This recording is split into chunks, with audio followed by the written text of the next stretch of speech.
విప్లవం అనే మాట ఈ దినాల్లో మామూలు మాట అయిపోయింది. మనందరిలో విప్లవం రావాల్సిన పరిస్థితి గురించి ఆలోచిద్దాం. మన తల్లిదండ్రుల నుండి ఏదో ఒక మతాన్ని మనం వారసత్వంగా పొందాం మరియు ఆ మతముతో పాటు కొన్ని అభిప్రాయాలను కూడా పొందాం. ఈ అభిప్రాయాలు అనేక మందిని వారి చిన్నతనం నుండే బోధింపబడిన వాటిని ప్రశ్నించకుండా ఉండేలా చేస్తున్నవి. సామాన్య శాస్త్రానికి అనగా సైన్స్కు సంబంధించిన విషయంలో మానవుడు ఎల్లప్పుడూ తన పూర్వీకులు చెప్పిందే నమ్మినట్లయితే ఇప్పటికీ ఎటువంటి అభివృద్ధి ఉండేది కాదు. ఒక ఉదాహరణ గురించి ఆలోచించండి.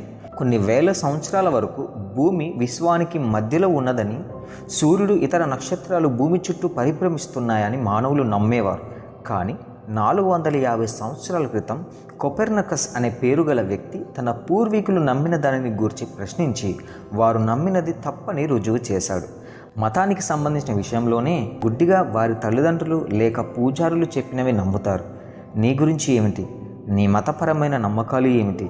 అవన్నీ కేవలం నీ యొక్క పూర్వీకుల నుండి గుడ్డిగా వారసత్వంగా వచ్చినవా, లేక దేవుని గురించి, నిత్యత్వం గూర్చి నీ స్వంత ఆలోచన జ్ఞానముతో ఆలోచించి నీకు నీవుగా ఒప్పుకున్న వాటిని గూర్చి నిశ్చయత కలిగి ఉన్నావా?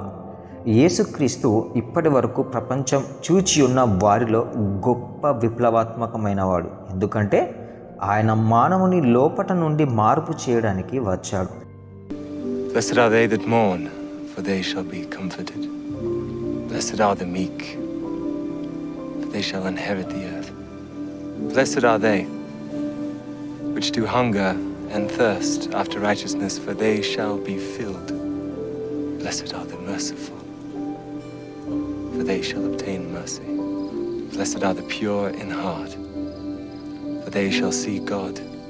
ఎప్పుడైతే మానవుడు ఈ విధమైన అంతరంగిక మార్పును అనుభవిస్తాడో అప్పుడే బాహ్యమైన మార్పు దానికదే కలుగుతుంది. మనం మొదటిగా సమస్య యొక్క మూలమును గురించి ఆలోచించాల్సిన అవసరం ఉంది. ఒక వైద్యుడు ఒక రోగికి చికిత్స చేసేటప్పుడు బాహ్యమైన లక్షణాలకు మాత్రమే చికిత్స చేయడు, అతడు రోగానికి చికిత్స చేస్తాడు. ఉదాహరణకు, క్యాన్సర్ వ్యాధితో బాధపడుతున్న ఒక వ్యక్తి ఆకలి లేదని ఫిర్యాదు చేస్తే ఆ వైద్యుడు క్యాన్సర్కు చికిత్స చేయకుండా కేవలం ఆకలి కలిగేందుకు మందు ఇచ్చినట్లయితే అతడు కేవలం బుద్ధిహీనుడు అవుతాడు. అదేవిధముగా ఎవరైతే మన సమస్యలకు బాహ్యమైన విప్లవాత్మక మార్పే దానికి పరిష్కారం అని ఆలోచిస్తారో వారు కూడా అటువంటి పొరపాటు చేసిన వారే అవుతారు. వారు వ్యాధి లక్షణాలను మాత్రం పోయేలా చేయడానికి ప్రయత్నిస్తారు, కానీ వ్యాధి మాత్రం అలాగనే నిలిచి ఉంటుంది. మానవులు మార్పు రానంత వరకు ప్రపంచము, సమాజము ఎదుర్కొంటున్న సమస్యలకు పరిష్కారము లేదు. Blessed are they which are persecuted for righteousness' sake, for theirs is the kingdom of heaven.